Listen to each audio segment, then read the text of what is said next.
So in this video, I'm going to show you 3 ways you can measure camber on pretty much any car. We're going to start out with the simplest way and move up to more expensive tooling equipment, whatever you want to call it, but still very doable on your own. So what is camber? Camber is the inward or outward tilt of a vehicle's wheel when it's viewed from the tread side of the tire. Measured in degrees, camber can be set at 0, which would make the wheel and tire perfectly vertical. Positive camber is when the top of the wheel tilts out away from the vehicle. Degrees are measured in the angle between 0 in the wheel's position. When the top tilts in, the degrees go to the negative side of the scale. Improper camber can affect handling and tire wear. All vehicles have different specifications for how many degrees of camber are required and allowed.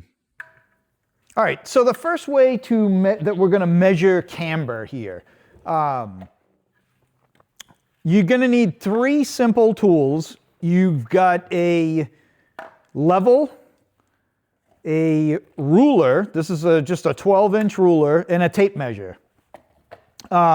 To get the numbers that you need, the first thing you're going to need to know is you're going to need to know the overall height of your tire.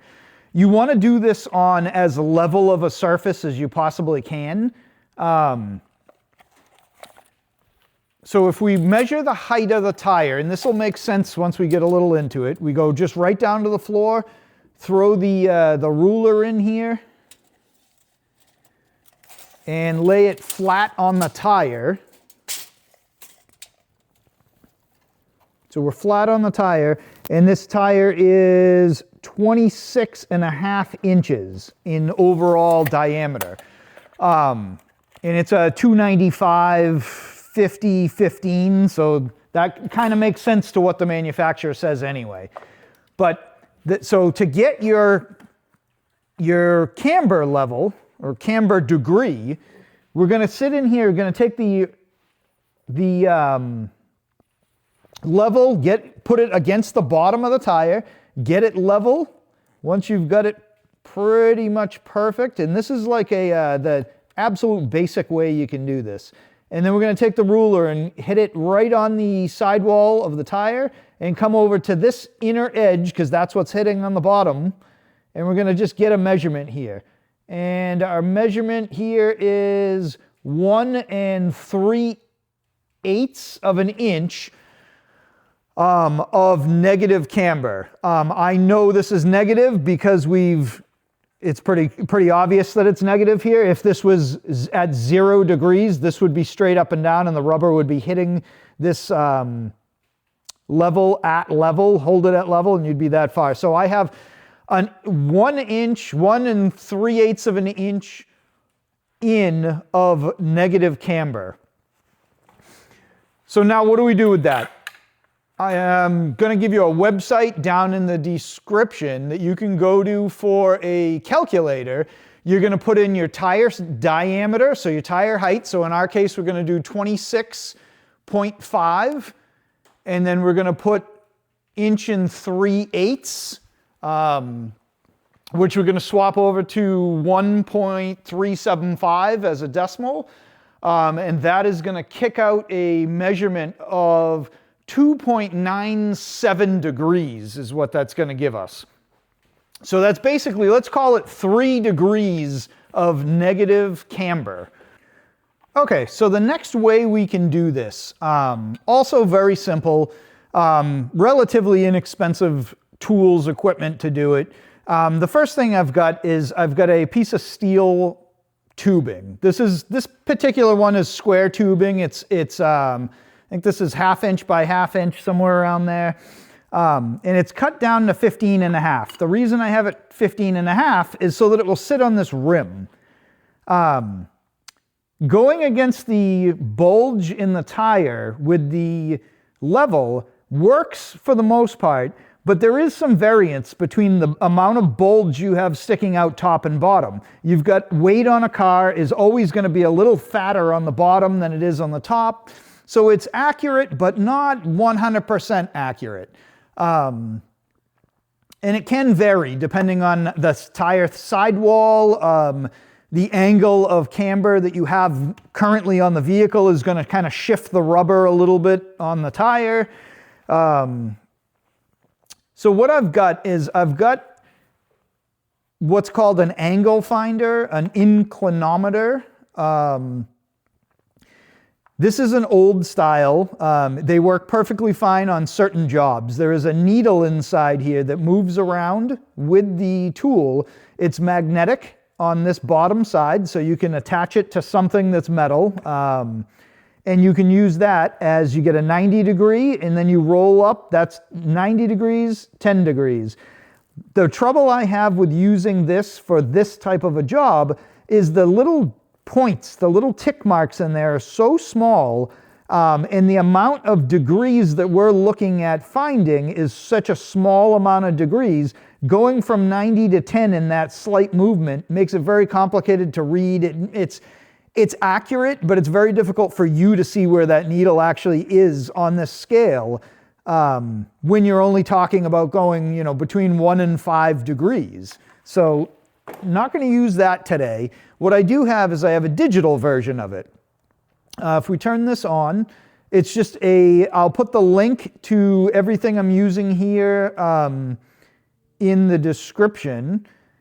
But this is just a digital angle finder. The nice thing with this one is, one, it's magnet on the bottom, which doesn't help us right now because if you do this, you get in there and it's 86.3. It's hard to follow it unless you want to do the math and work backwards. But one nice thing that these do is if we take this and we lay it on the floor and we get to a flat, probably close to the wheel is probably the best place, and we're at 89.7 right here. If we press this, which one is it? If we press the power button on here, we can set this to 0, and then we can take it, and then at that point I can attach this to my piece of metal with the magnet. Okay, and then if we take it and we attach it, or put it against the rim, we're going to come up with a dimension here, or a degree, and it is 2.9, so let's call it 3 again. So if we look at this, this is the same, pretty much the same dimension, or the same degree that we got when we use the level and the ruler and the website calculator. Okay, and the last thing I'm going to show you is a little more expensive. This is something that if you want one, you can buy it. They're not horribly expensive, but if you're not going to use it all the time, it's kind of a bigger ticket tool than what most people would consider buying just to check something like this. But I'm going to show it to you because I have it. I don't use it for camber a lot, but it also does caster, which is almost impossible to do without some kind of a gauge like this. And the way this gauge is going to work is we're going to zero it out. So you'll zero this out by putting it flat on the floor. If you look at the bottom of this, this tool has a piece of angle here and then a piece here, and there's actually a little screw that sits up. This is like the factory setting for being at 90 degrees. So if you lay this just straight on the floor, make sure it's not tilted back, it's straight up. You loosen up this screw down in here. I like to have this one just pretty tight, but not so tight I can't move it. And then you're pulling this up until you get to 0. And like anything with a bubble, like a bubble style level, it's very easy to get it wrong. And I don't know if you can actually see this, but if I can get the bubble right in the middle of this 0 line on the camber side, that's where I want to be. So then I'm going to tighten that up, and then that's set to 0 for this job. Okay, so with that set to 0, we're going to come in, and it's got these little tabs on each side here, and this is going to work just like an alignment machine would at a shop, like an expensive alignment rack machine, whatever, how they mount in. You're going to tighten this up, tighten the thumb screw, and then that's it. Then we just read our gauge to see how correct we are. And if we read this gauge, we're going to see that we're just a hair over 3, so 3 degrees. So it's about the same as what we're getting with the other two ways of doing this. All right, so whether you use the simple method, the slightly more complicated method with the angle gauge, angle meter, angle finder, or if you want to buy one of these, what is this? It's Fastrax. I'm sure there's other brands out there by now. I've had this one for probably almost 20 years. But any of this type of thing you can find and do this. This is probably the easiest, simplest way to check. Either any one of these ways is the easiest, simplest way to check your camber and go from there and see where you're at. Hopefully this video helps you out. If it does, please like, subscribe. Appreciate it. Have a great day.